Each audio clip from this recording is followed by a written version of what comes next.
Chicago Tonight, Black Voices is made possible in part by Fifth Third Bank and by the support of these donors.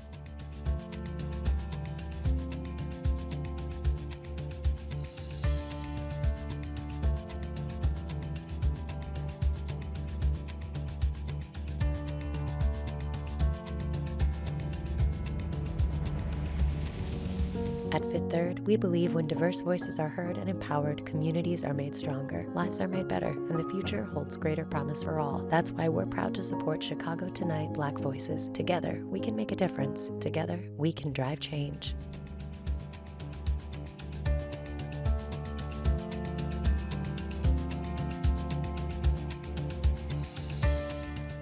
Good evening and welcome to Chicago Tonight Black Voices. I'm Brandis Friedman and thank you for sharing part of your weekend with us. On the show tonight, we hear about efforts to find the many black women who have gone missing or been killed in Chicago. The life and legend of Muhammad Ali in and out of the boxing ring. Filmmaker Ken Burns joins us to talk about this new documentary. From the seeds, and then they come up to real flowers. That's what I really like about the process. And businesses blooming for an eco-friendly florist that farms its flowers on the city's south and west sides. And before we get started with tonight's show, we have a programming note for you. Beginning next weekend, Chicago Tonight Black Voices will be moving to Saturday nights at 6:30, immediately following Chicago Tonight Latino Voices. If you can't catch us then, both shows will re-air on Sundays beginning at 10 p.m., and we look forward to joining you then. Now, first off tonight, nationwide, black women and girls are disproportionately at risk for abuse, exploitation, and homicide. In the Chicago area, an alarming number of black women have been killed and their deaths have gone unsolved. And even more black women and girls have gone missing. Community organizations say local law enforcement, government, and the news media are not doing enough. Cook County Sheriff Tom Dart recently announced an initiative assigning a new team of detectives to work on long-time missing persons cases. The daughter of one of those missing women, Viola Martin, spoke about her mother. My mom, she went missing in 2009. My mom did have a drug problem, but she was clean for 5 years. We thought it was probably just a little relapse, and like 3 days, that's it. She comes back home. She kept a job. She was always self-sufficient, independent, all of that. And it's just out of nowhere when my sister and I, Annette, we just left her house from Christmas, and she was going to my sister's house, Latrina, to take her a plate because she just got out the hospital. After that, we didn't hear from my mom or see our mother again. And joining us now with more are Reverend Robin Hood, a founding member of the Westside community organization Mothers Opposed to Violence Everywhere, and Nikki Patan, Director of Community Engagement for the Chicago Alliance Against Sexual Exploitation. Thanks to both of you for joining us. Nikki Patan, let's start with you, please. Do you think this issue has gotten enough attention from the news media?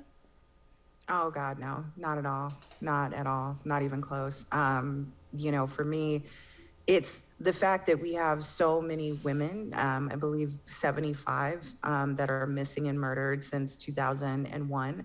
And we tend to think of them as one big group, which means that we don't specifically say folks' names out loud. And what I find ironic is that the media will report on the lack of media attention, but we still are not getting those individual stories of women and girls that have gone missing and murdered. So yeah, I think it's a huge problem. And I would love to see us figure that out and let Black women and girls know they're just as valued and loved and cherished and protected as anyone else. To that end, Reverend Hood, we just heard from the family of Viola Martin, one of many cases that Sheriff Tom Dart is hoping to get more attention to so that they can be solved. And her daughter said, yes, she had a substance abuse problem. Some women who go missing have ended up being sex workers. How much of that factors into how these cases are perceived? I'm in the middle of a documentary about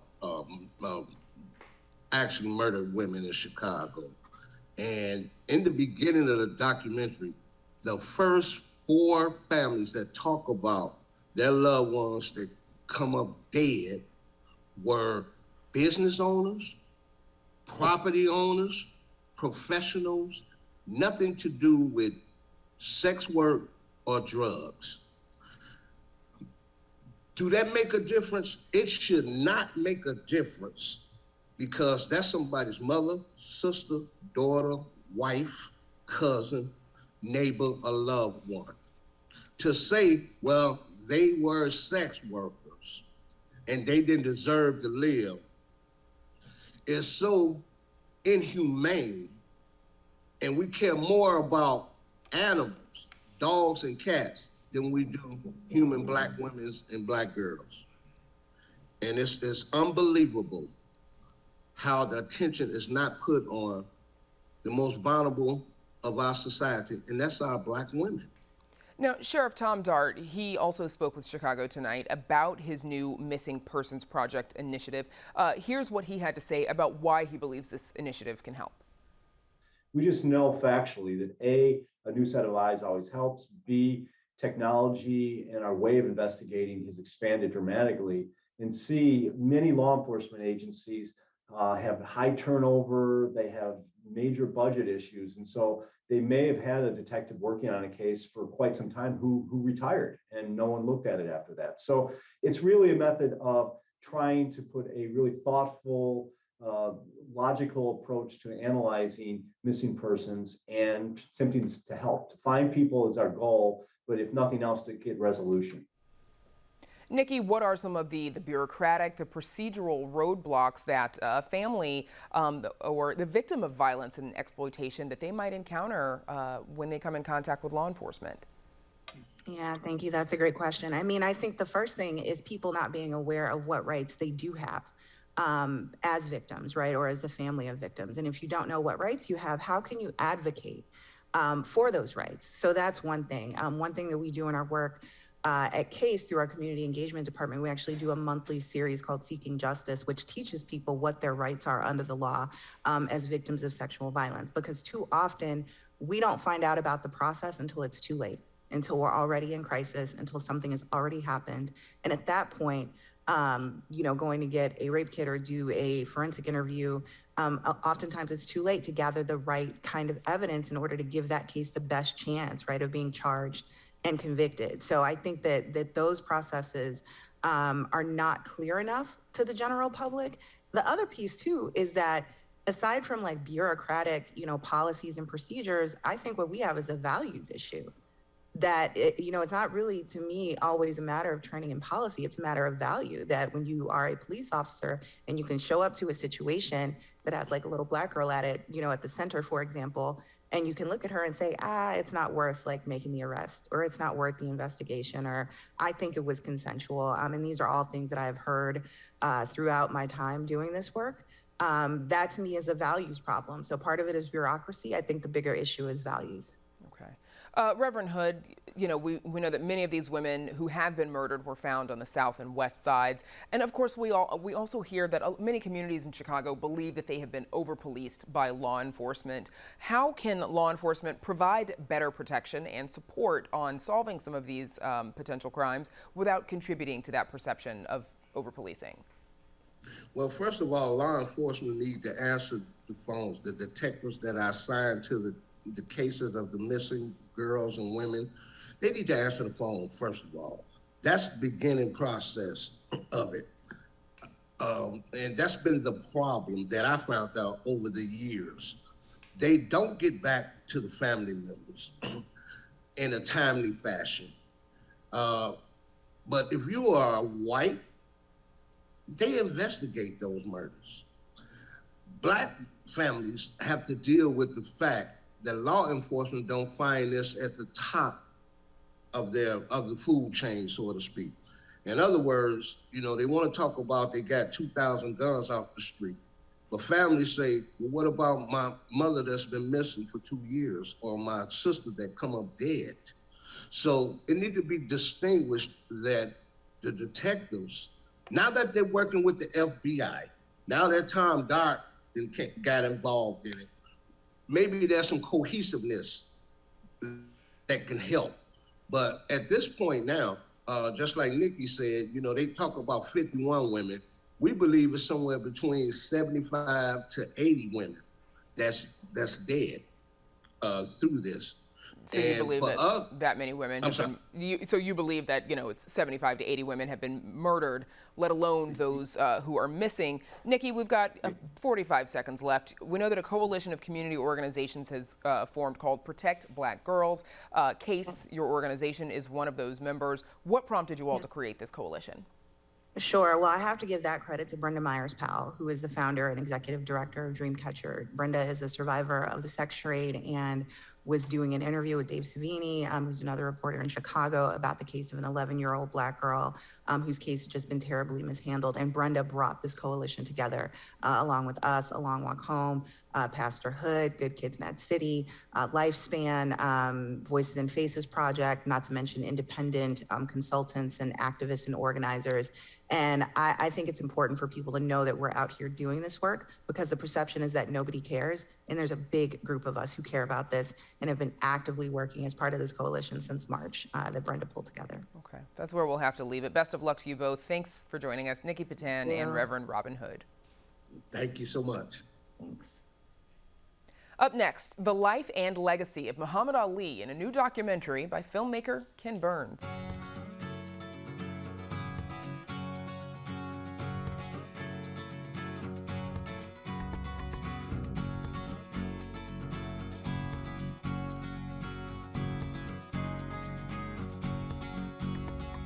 Muhammad Ali was a genuine icon of the 20th century.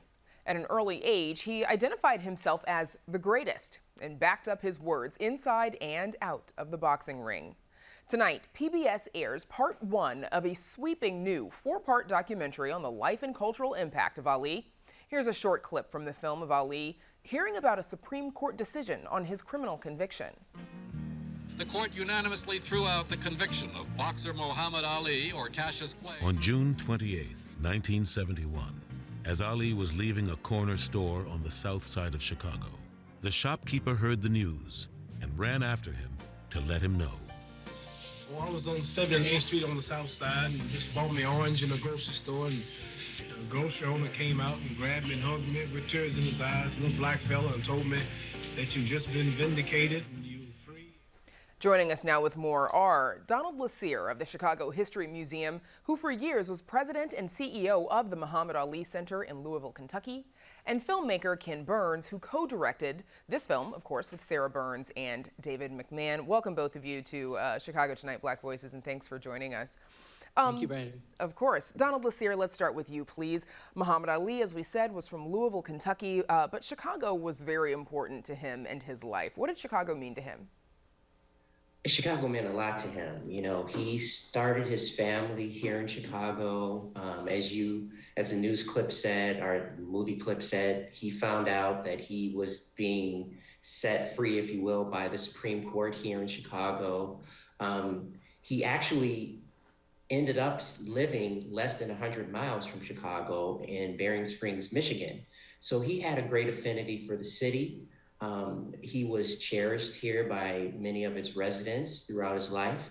And so, you know, I just think that he should, while he is a Louisvillian, he should also be viewed as an honorary Chicagoan. I'm sure Chicago would be willing to bestow that honor. Ken Burns, you know, there's been plenty of stories told about Muhammad Ali and his life over the years. What did you feel was left out that your new series covers?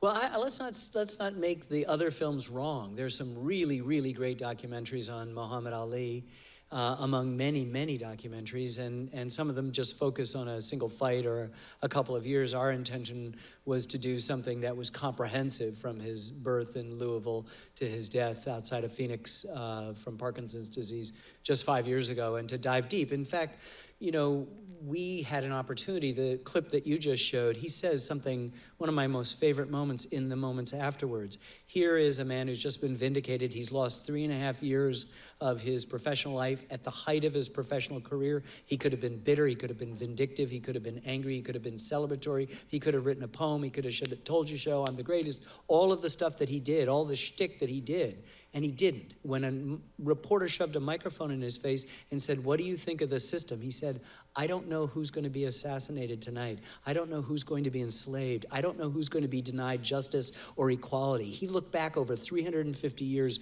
of the mistreatment of black people in America, past, Emmett Till, whose open casket he saw, and deeply affected him as a young boy. And he looked ahead to all the future names that would be inscribed in the roll of shame, like, Trayvon Martin and 11-year-old Tamir Rice and Breonna Taylor from Louisville, Kentucky, and George Floyd, and the thousands of other people. And so rather than take a victory lap, he just said, yeah, this might have been something in him, but he had always represented his own people. That was what he was about. He was gaining freedom for himself, but he wasn't going to forget where he came from and where he was going. And he was going to bring as many people along and force us as Americans to look at our racial past and our present and our future with clear and unsentimental eyes. And I admire him for that. And our film gives us a chance in its 4 episodes and 8 hours to dive deep into that Muhammad Ali, and not just the loud, gregarious one, the silenced Parkinson's one, or the fighter. All of those are important dimensions and are in the film, but we are afforded an opportunity to get at the heart of this race man. And of course, Chicago's central because that's the headquarters of the Nation of Islam, which is the separatist religious sect that is going to give him his sort of backbone and his philosophical spine that's going to allow him to exhibit the kind of courage that he did. So and Chicago is central to this story. Absolutely. And Ken, I do want to come back to the Nation of Islam and his relationship there as well. Donald, as we said, he grew up in Louisville, Kentucky during, the Jim Crow era. And we just heard Ken mention the death of Emmett Till when that happened. And the film takes us, through him being Cassius Clay into becoming Muhammad Ali. But how did growing up where he did when he did, Donald, how did that shape his view of the world? Well, so Louisville, Kentucky was and still may be one of the most segregated cities in the country. And he grew up in West Louisville, and people from West Louisville did not venture out past a certain street. There was a 9th Street divide in Louisville. And so Muhammad, when he came back from the Olympics as an 18-year-old man, went to 4th Street, which was frequented by mostly white people, and tried to order food. And he was told, "We don't serve your kind in here," right? And so thinking about that, he's 18 at the time, and he's been, on the Olympic stage. He's been a hero here in this country, but he can't get served in Louisville, Kentucky. Yeah, so that really did have an impact on him as a young man. And something that, the film really does show, and I just want to bring out, is that he was very, very young, in his early 20s, mid-20s, when he was thrust upon the world stage, not as a heavyweight champion, but as a voice for people, particularly Black people in this country. And so, yeah, Louisville had a great impact on him and showed him that the world was never going to be fair to him and to other Black people in this country. We know him today as this beloved figure, but he wasn't always loved. Early on, he talked big talk. He opposed the war in Vietnam, joining the Nation of Islam. Not everybody viewed that favorably. Donald, what did people think of him at the time, and what changed? Well, at the time when he joined the Nation of Islam, again, many people considered that to be a radical separatist organization. That was the narrative about the Nation of Islam, right? And growing up on the South Side of Chicago, when I was around folks from the Nation of Islam, I felt safe. So that could have been appealing to a young Cassius Clay, AKA Muhammad Ali. What really changed is the view of the Vietnam War itself changed in this country, right? So Muhammad really turned out to be right. I mean, growing up, I did not want to go to Vietnam. I old enough to have registered for the draft. I would not have gone had that war continued because of, the positions that I had heard coming from the mouth of Muhammad Ali. There was a gentleman in Ken's film that talked about how he felt this way about the Vietnam War and didn't realize until later in life that it was because of Muhammad Ali, right? So in the end, he turned out, as Ken said, to be a messenger of love, a messenger of peace. And that's really what he represented to billions of people around the world, actually. Donald Lassere, I know that you had many conversations with him, and we'll have to hear those stories next time. But thanks to you both for joining us, Donald Lassere and Ken Burns. Thank you. Thank you. Part 1 of the documentary Muhammad Ali airs on WTTW tonight at 7. And we have much more about Ali's life and legacy on our website, WTTW.com/Ali. And there's more Chicago Tonight Black Voices right after this.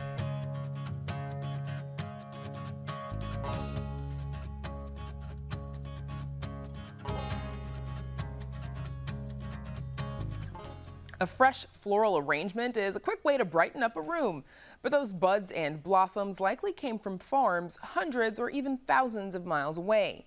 A local organization is on a mission to change that. They want Chicago's floral arrangements and youth to bloom where they're planted, on the city's south and west sides. Chicago Tonight's Erica Gunderson has that story. That made me look at the plants and flowers different. Like, I take more care of them. Young Englewood resident Eric Sanders has spent the summer in local flower farms, nurturing seeds into wild, brilliant bloom.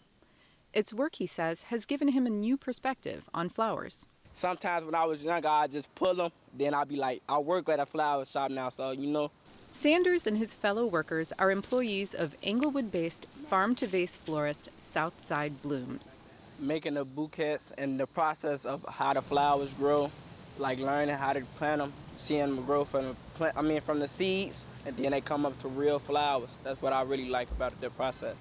Most flowers have a long way to travel before they make it into a bouquet. But Southside Blooms flowers get their start in farms like these, right in the middle of the city.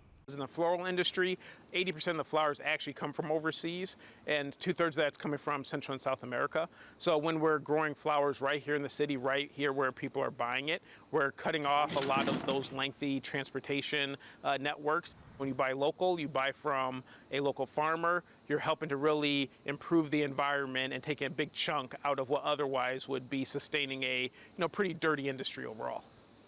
Southside Blooms plants its flower farms in formerly vacant lots, a practice that farm manager Cade Camalason says is central to their ecological mission. We have 4 active farms right now, one in Englewood, one in Bronzeville, one in Woodlawn, and one in West Garfield Park. The general process that we take in creating a flower farm, we have a focus on rejuvenating the soil. So we get compost from the city, and then on the grass, on the pathways, we generally have clover or just grass as a cover crop to help. Clover specifically is a nitrogen fixer, and that helps rejuvenate the nutrients in the soil. We don't use any pesticides or herbicides, and by nature of doing that, we just have a lot of natural local plants here, so we get a lot of biodiversity in insect life. We see all sorts of flies, crickets, butterflies, and all sorts of bees. And it's not just the soil they're seeding. They're also helping local youth grow job skills with paid work, from working in the farms to creating and delivering finished bouquets to customers. Firstly, they're learning soft skills, so we definitely emphasize showing up on time, how to handle conflict resolution in a professional environment, professional communication, all those things. But they also learn hard skills, such as how to be a florist, such as how to be a farmer.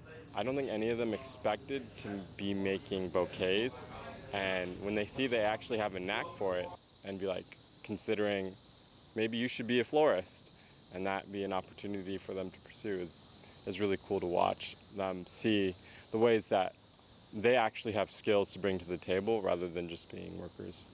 It's very important that these guys are being paid for their work. When anybody works, it's really about adding value. It's about contributing. Our guys do have a lot to add. They have a lot to contribute. BLACKWELL says Southside Blooms can help grow a better future for Chicago by adding value to its neighborhoods, literally.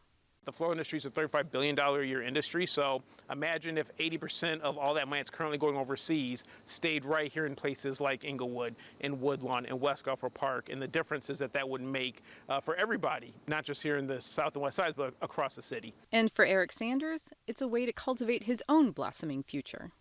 If you have a garden in the back of your yard, you should try to do more for it and like put a little bit more love into it, you know. You might like it and how it grow. It's good seeing stuff progress. For Chicago Tonight Black Voices, this is Erica Gunderson. Good advice. Southside Blooms offers flowers for events as well as subscriptions for monthly bouquet deliveries. You can find more about that on our website. And that's our show for this Sunday night. Join Paris Schutz and me this week at 7 on Chicago Tonight. And don't forget to catch Chicago Tonight Black Voices on our new day and time. That's 6:30 on Saturdays starting next weekend. Now, for all of us here at Chicago Tonight Black Voices, I'm Brandis Friedman. Thank you for sharing part of your weekend with us. Stay healthy and safe, and have a good night.